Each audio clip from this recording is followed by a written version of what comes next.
मनीषा वाघमारेच्या पतीचा बिबवेवाडीमध्ये दवाखाना असल्याची माहिती समोर आली आहे। पतीच्या डेंटल क्लिनिकवर सीबीआयचं सर्च ऑपरेशन सुरू झालेलं आहे। नीट पेपर फुटी प्रकरणासंदर्भातली ही महत्त्वाची माहिती डेंटल क्लिनिकमधील सीसीटीव्ही ताब्यात घेण्यात आलेत। नीट पेपर फुटी प्रकरणी मनीषा वाघमारे अटकेत आहे आणि आता तिच्या पतीच्या क्लिनिक संदर्भात माहिती समोर आलेली आहे।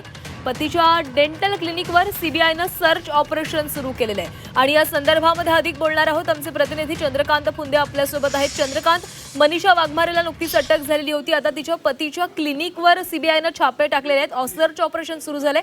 काय सीबीआयच्या हाती लागलेलं आहे?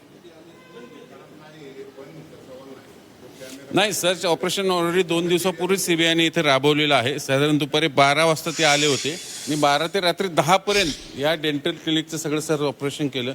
आणि याच्यात मध्ये बघा, हे डेंटल क्लिनिक कोणाचं आहे तर मनीषा वाघमारे जी एजंट आहे नीट पेपर घोटाळ्यातली, जिनी हे पेपर स्टुडंट मिळून दिले या मास्टर माइंड PV कुलकर्णी या प्रोफेसरला, जो को पेपर सेटर आहे सगळ्या नीटचा, NTA चा सदस्य आहे तो, त्याने हे प्रश्न काही या स्टुडंटला मिळून दिले थ्रू मनीषा वाघमारे आणि धनंजय लोखंडे, हे दोघं एजंट आहेत। हे मुलं मिळून द्यायचे ज्यांना नीट पास व्हायचंय, जे पास होत नाहीत, मग ते पैसे देऊन सगळे ह्या डॉक्टरांकडे घेऊन यायचे, ते डॉक्टर म्हणतो ते प्रोफेसरकडे, मग तो त्यांना ते प्रश्न मिळून द्यायचे। त्यातले काही स्टुडंट या इथं आणि मनीषा वाघमारे इथं बोलवले होते। इथं साधारण एप्रिल महिन्यात त्यांच्यात मीटिंग झाल्याची सीबीआयची माहिती आहे।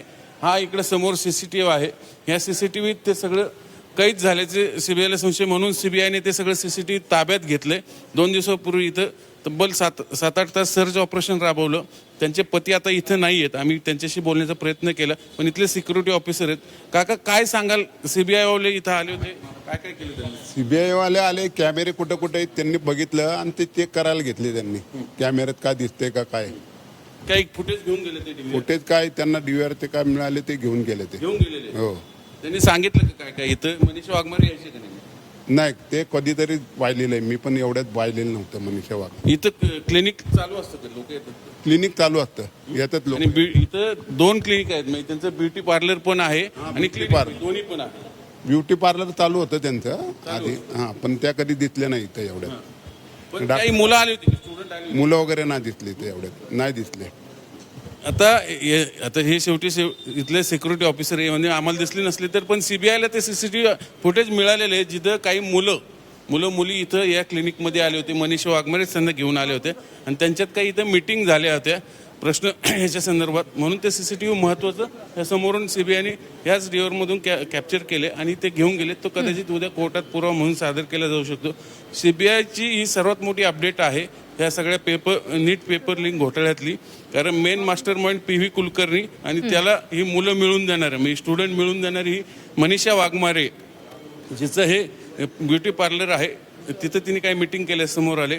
आणि दुसरा धनंजय लोखंडे, जो नगरमधनं त्याला पोलिसांनी ताब्यात घेतलं। म्हणजे अशा पद्धतीने हे नेक्सस होतं आणि शेवटच्या आठवड्यात परीक्षेच्या आधी, नीट परीक्षेच्या आधी पुण्यात एका ठिकाणी हे सगळे मुलं एकत्र आले, तिथे लिहून दिले होते त्यांना प्रश्न ह्या PV कुलकर्णीनं, अशी सीबीआयची माहिती आहे। नक्की चंद्रकांत, खरं तर मनीषा वाघमारेच्या संपूर्ण प्रकरणाशी कसा काय संबंध आला असे अनेक प्रश्न विचारले जात होते। आता कदाचित या सगळ्यामध्ये महत्त्वाचा दुवा तिचा पती ठरलेला असू शकतो, कारण त्याच्याच क्लिनिकमध्ये सर्च ऑपरेशन राबवण्यात आलेले काही सीसीटीव्ही फुटेज देखील हाती लागलेले आहेत। धन्यवाद दिलेल्या माहितीसाठी।